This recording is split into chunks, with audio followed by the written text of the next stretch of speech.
Perkenalkan, saya Dinda Amelia sebagai reporter dan di sebelah kanan saya ada Bapak Mirza sebagai narasumbernya. Selamat siang, Pak. Selamat siang juga, siang hari ini ya. Bapak bisa ceritakan tentang Bapak sedikit? Oke, baik. Menceritakan tentang saya. Oke. Saya ini yang diceritakan profesi ya. Iya. Oke. Nama saya Riza Mirza. Saya ini profesinya praktisi teknologi informasi. Luar biasa. Saya itu juga seorang jurnalis di beberapa media, ada yang freelance, ada yang tetap. Kemudian saya juga seorang pengajar di perguruan tinggi, beberapa perguruan tinggi, baik sebagai dosen praktisi dan dosen yang belum tetap. Saya juga sebagai pemimpin redaksi di media Notuladen News, berbarengan dengan Bapak Zaman Huri yang berada di belakang kamera. Iya. Nampak ya? Tapi nggak apa-apa, Bapak Zaman Huri nanti kita tampilkan gambarnya ya.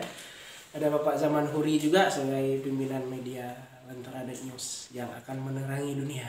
Kira-kira seperti itu. Apa motivasi Bapak sehingga Bapak bisa seluar biasa ini dalam media sosial? Kalau dibilang luar biasa, saya belum. Karena saya ini praktisi teknisnya. Kalau yang luar biasa itu mungkin seperti selebgram, kemudian selebritas sosial media. Nah, itu yang luar biasa.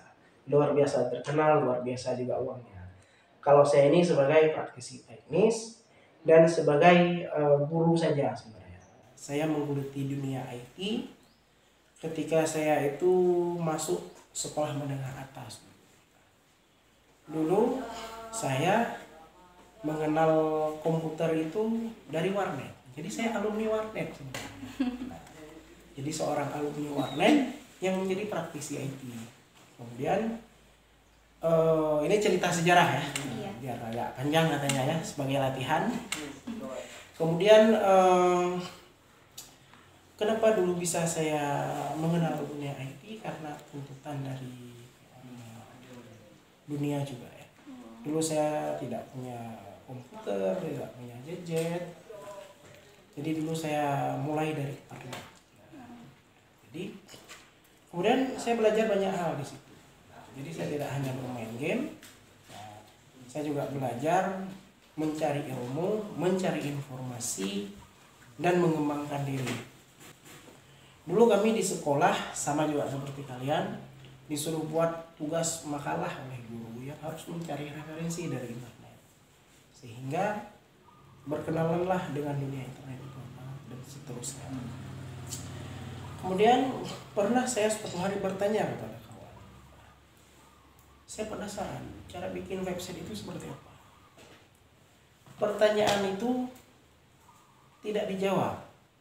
Nah, saya tidak tahu apakah yang saya tanyakan itu tidak bisa, tapi dia juga mengakui sebagai praktisi IT. Namun saya beranggapan positif, biar saya harus mencari sendirilah cara seperti itu. Lalu saya belajar sehingga saya menjadi seorang blogger. Nah, jadi mungkin sebagai informasi, blogger itu adalah seorang penulis di internet yang menerbitkan sebuah website yang berbentuk blog. Blog itu apa? Blog itu sebenarnya catatan-catatan yang dalam berbentuk artikel yang kita publikasikan di internet, ada linknya yang bisa kita akses. Beranjak dari menjadi blogger, kemudian saya mengenali dunia-dunia IT yang lain, termasuk dunia desain grafis dan seterusnya. Tapi saya lebih tertarik dengan dunia internet marketing. Sehingga pada tahun 2011 saya diajak oleh kawan untuk menggeluti dunia digital marketing, yaitu menjadi publisher Google AdSense ya. Google AdSense lah. Kemudian dari situ saya membuat blog dan website yang menghasilkan, dan itu dimulai sejak tahun 2012. Sudah lama. Jadi sudah sejak itu saya sudah mendapatkan penghasilan dari internet.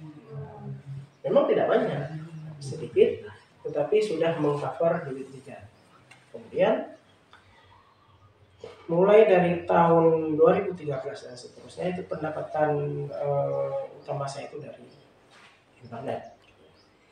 Saya berkenalan dengan seorang kawan, nah, mungkin nanti akan saya kirimkan video ini kepada beliau. Nah, saya kenalan di Facebook nih, kawannya itu ya sesama lelaki ya, bukan cewek, tetapi chatnya itu sudah hampir macam cewek. Nah, beliau adalah Direktur Utama PT Anissa Trend Media, analisaaceh.com, yang medianya itu sudah terverifikasi faktual di Dewan Pers. Nah, jadi medianya itu sudah setingkat dengan Serambi lah kita bilang sudah. Kalau sekolah ada akreditasi A kita bilang. Jadi kami mulai berbagi, bersharing bagaimana menggeluti dunia digital marketing sampai pada tahun 2021 saya melamar anak orang itu dengan hasil dari Google AdSense. Wah, luar biasa. Ditambah dari ya nggak Google AdSense aja, dari ada program-program yang lain. Kemudian itu dari dunia digital marketing. Kemudian di dunia akademis saya mulai kuliah itu terlambat daripada orang-orang yang lain. Seharusnya saya itu mulai kuliah di tahun 2011, tapi saya kuliah di 2014 di kampus Universitas Al-Muslim. Kampus di pinggir sawah, tapi kami pemikirannya global. Di sana saya menuntut ilmu dari tahun 2014. Saya masuk 2014 sampai 2019 itu saya teman. Memang agak lama karena jarak tempuh saya dari rumah ke kampus dulu agak lumayan jauh, itu 1 jam. Kemudian disitulah saya mengambil program sarjana komputer di sana, sehingga gelar Eskom saya diberikan oleh Universitas Al-Muslim. Di kampus itu saya mengenal dunia maya yang baru, yaitu Internet of Things, sehingga saya kenal sebagai di kampus praktisi IoT. Kalau di dunia luar saya dikenal sebagai praktisi IT, media sosial, media sosial. Kalau di kampus sebagai praktisi Internet of Things gitu. Nah, mungkin nanti kalian bisa cari apa itu. Nah, kemudian saya juga melanjutkan studi saya di kampus Magister Teknologi Informasi di Universitas Maliku Saleh sambil membantu dosen-dosen saya mengajar di situ. Sehingga ketika saya asisten dosen pun masih dibilang sudah jadi dosen, kira-kira seperti itulah. Kemudian di dunia jurnalistik saya sebagai penulis yang kerap menulis artikel di bidang teknologi. Jadi saya jarang sekali menulis artikel berita-berita yang bersifat hard news, yang bersifat mengkritisi, walaupun ada ya, tapi bukan itu tugas utama saya. Kemudian saya juga mengajar juga di seminar-seminar seperti kalian hari ini. Tapi saya bukan ahli ya. Tapi saya juga sama seperti kalian masih di tahap belajar juga. Ya sama-sama senior saya seperti Bapak Kabak Kominfo di Sendaka Aceh Utara, Bapak Handani, dan Bapak Zaman Huri sebagai pegiat media dan pegiat sastra kalau Bapak ini. Wah, sangat luar biasa sekali Pak. Saya aja sampai terharu. Nah, kemudian apa motivasi Bapak dan harapan Bapak kepada pemuda-pemudi yang masa akan datang? Motivasi gini. Saya itu passionnya sekarang udah jadi guru, tapi saya tidak mau menggurui.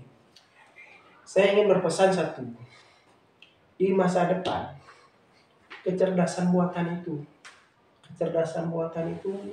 akan lebih canggih, bahkan lebih hebat dari manusia. Nah, para aktivis sosial ada yang menentang kecerdasan buatan. Nah, kenapa mereka menentang? Karena takutnya manusia itu akan digeser oleh kecerdasan buatan, atau dalam bahasa Inggris kita sebut dengan artificial intelligence atau AI. Jadi AI itu menjadi hal yang ditakutkan. Tetapi bagi saya pesan kepada para pemuda dan pemudi sekarang, tuntutlah ilmu dengan mengedepankan akhlak dan moralitas. Ya, bukan berarti saya juga orang yang terlalu baik, tidak. Kita manusia, tetapi jangan sampai di masa depan kita itu kalah oleh mesin. AI itu beda AI dengan kita di moralitasnya, di sisi moral.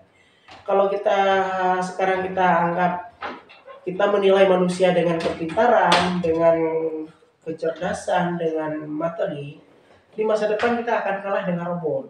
Nah, jadi ngapain? Jadi kita tidak perlu lagi menilai manusia dengan hal itu, tapi kita harus menilai manusia dengan moralitas. Nah, kita harus bisa saling memahami satu sama lain. Kita bisa berteman dengan orang yang berbeda pendapat. Nah, kalau sama pendapatnya gampang. Ini gimana caranya berteman dengan orang yang berbeda pendapat? Jadi dunia IT itu luas sampai moralitas pun dibahas.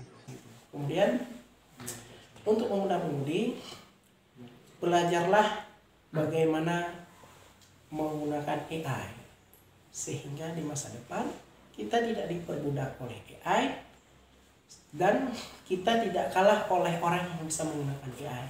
Di masa depan SDM, sumber daya manusia itu tidak digantikan oleh mesin, tetapi digantikan oleh orang yang mengerti akan mesin.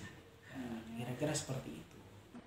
Baik, terima kasih Bapak. Terima kasih atas waktunya. Baik, kami akhiri. Wassalamualaikum warahmatullahi wabarakatuh.